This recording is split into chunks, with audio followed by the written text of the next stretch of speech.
Он похож на нас. Но он другой. Brightburn is something really new, a superhero horror. Yes. How did you come up with it, and how did it happen? Well, I didn't come up with it. I think that, really my brother Brian and my cousin Mark wrote a screenplay that was about a family that, found a baby in a rocket ship and brought it into their house, and the kids started acting in creepy ways. And Dave Yarovesky and Simon Hatt, the executive producer, and I got a hold of this script, and we kind of pushed it into being more horror.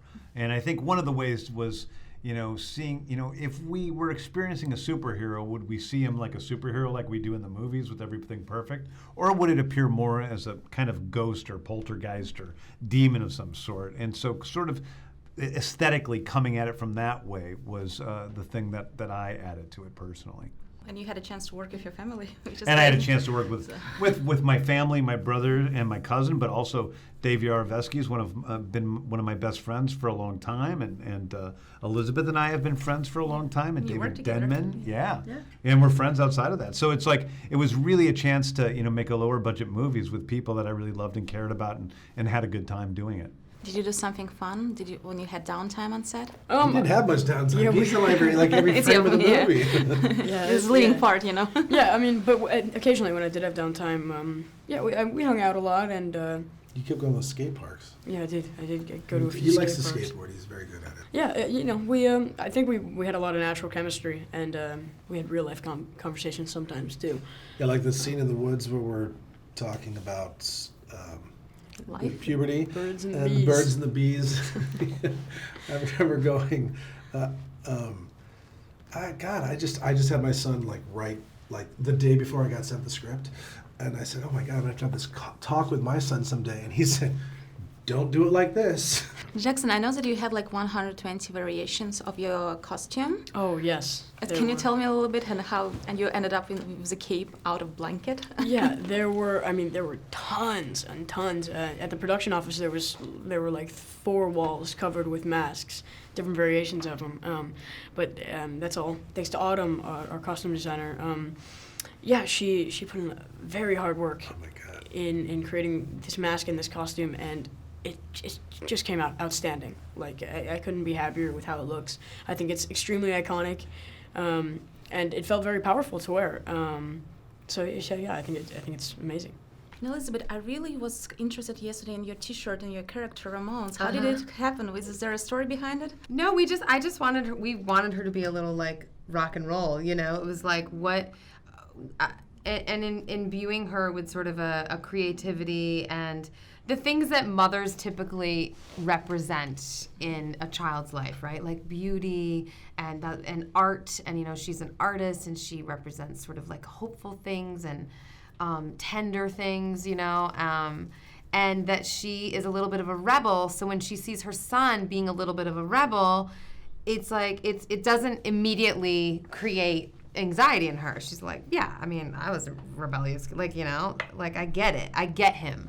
I think, and we did want to make sure that we seeded that a little bit in the movie so she didn't seem like a, total idiot that couldn't see, what was right in front of her eyes, but create a connection for the two of them. Yeah, and I think it's having a character who is a real character and not just, a cookie cutter Kansas farm mom. She has a life of her own, Tori, and she's, again, she paints these terrible cow paintings, which I don't know if you've seen them in the movie, but they are some of the worst paintings I've ever seen in my life. I took 2 home. Really? Did you really? They're in my house. I hope you burned them. I hope you burned them. House. No, Which ones? With ballerina? No, I took the kitchen one, the cracked eggs one is in the kitchen, and I took one of a cow that's bright fuchsia pink. Did you took something from the set? Oh no. A mask and a blanket over a cape? No. Oh my God.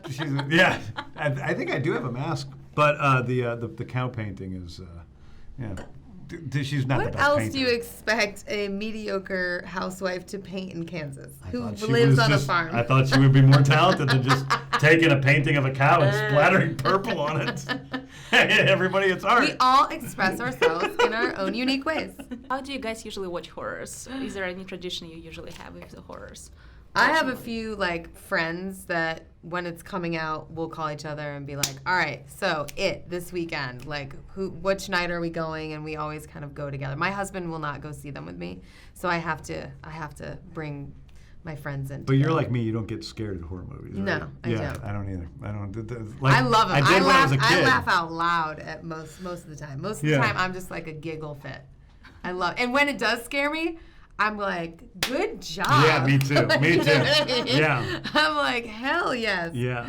I get so proud of the filmmakers when they actually scare me. Yeah. I prefer to watch horror movies like with a substantial group of friends. I think otherwise it's just too frightening, too scary, especially when it's dark or at night when most people watch movies in general. But yeah, no, I really I'm a big fan of horror movies. Like The Babadook is a great one, and A Quiet Place, which seems like it was just recently, but it was actually over a year ago. Mm-hmm. But that was a good one too. It seems like the Office cast is doing a lot of horrors recently. I don't know how that.